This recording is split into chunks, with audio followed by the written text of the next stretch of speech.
acolher a palavra de Deus no nosso coração. É aqui, dentro de nós, onde ela deve estar. Ela está no papel, ela está no celular, ela está no computador, ela está em várias mídias, mas a principal mídia onde a palavra de Deus deve estar registrada, escrita, é ali onde a palavra diz: escreverei as minhas leis no seu coração. Quando o pecado desafiar os nossos desejos, imediatamente, se a palavra estiver no meu coração, eu terei espada e escudo para vencer aquela tentação.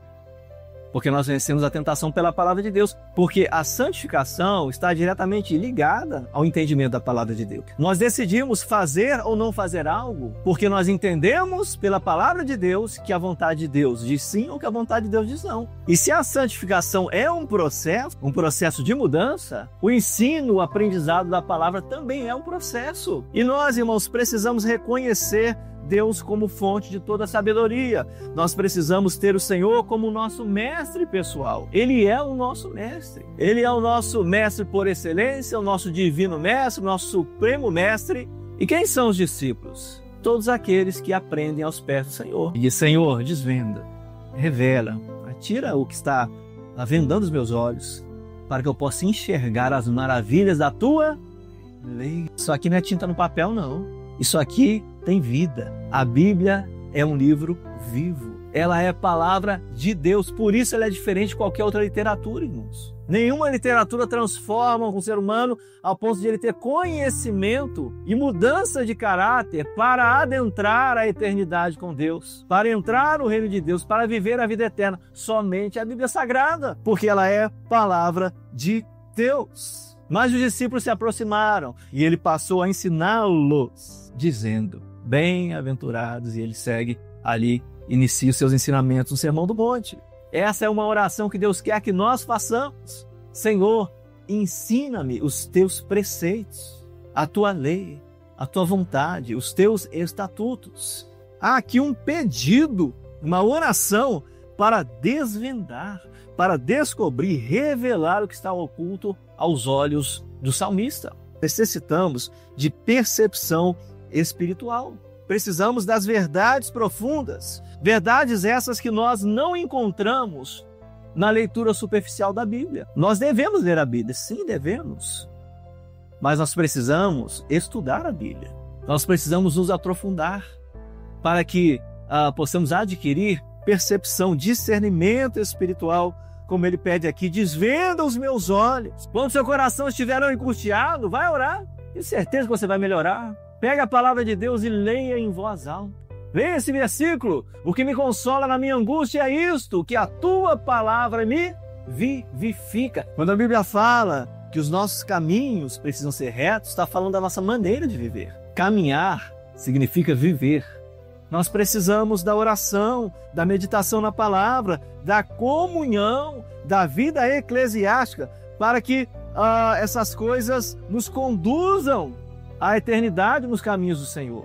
Isso precisa perdurar por toda a vida. Fé e ansiedade são inversamente proporcionais. Oração e ansiedade são inversamente proporcionais. Quanto menos eu oro, mais eu tendo a ficar ansioso. Quanto mais eu oro, menos eu fico ansioso. Quanto menos eu oro, menos fé eu tenho. Quanto mais eu oro, mais fé eu tenho. Nós podemos dizer que há muitas lições de Deus disfarçadas de problemas na nossa vida.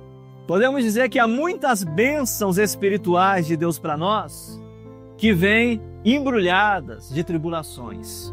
Essa taça, ela está meio cheia ou meio vazia? A pessoa que foca mais no problema vai dizer que está meio vazia. A que foca mais na solução tende a dizer que está meio cheia. Aquela que tem mais gratidão diz: está meio cheia. Ainda bem que tem metade. Lâmpada para os meus pés é a tua e luz para os meus caminhos. A palavra diz, a respeito da própria palavra, que a revelação de Deus, que é a palavra, possui uma natureza eterna e imutável. O que Jesus disse? Passarão céus e terra, porém a minha palavra não passará. Toda língua confessará, é o que diz a tua palavra, Deus. E nós nesse momento confessamos que tu és o Senhor. E nós só sabemos disso porque nós lemos na tua palavra, porque nós ouvimos a tua palavra. Nós sabemos que Tu és o único Senhor, suficiente Salvador da nossa alma, porque isso está registrado na Tua palavra e ninguém pode mudar isso. Nós sabemos das Tuas grandes e maravilhosas promessas, porque a Tua palavra nos conta sobre isso. E nós sabemos que o Senhor preparou lugar na casa do Pai, a fim de nós morarmos nas moradas celestiais, porque essa promessa também está na Tua palavra. Tudo que nós sabemos do Senhor, nós ouvimos e lemos e aprendemos a Tua palavra. Ó Deus, que nós possamos valorizar esta palavra, que nos trouxe o conhecimento do Eterno, que nos trouxe a identidade, ou seja, sermos parecidos com o Senhor, para vivermos em comunhão e santidade com o Senhor. Porque a Tua palavra diz: sede santos, porque eu, Senhor, vosso Deus, sou santo. E isso está na Tua palavra. Obrigado pela Bíblia Sagrada, Senhor. Obrigado pelos tradutores que trouxeram até a nossa língua a Tua palavra. Obrigado por aqueles que fazem a impressão da Tua palavra. Obrigado por aqueles que disponibilizam através da internet, no celular, seja onde for. Obrigado por aqueles que ensinam a Tua palavra com firmeza e com fidelidade. Que a Tua palavra seja lâmpada para os nossos pés e luz para o nosso caminho, em nome de Jesus. Amém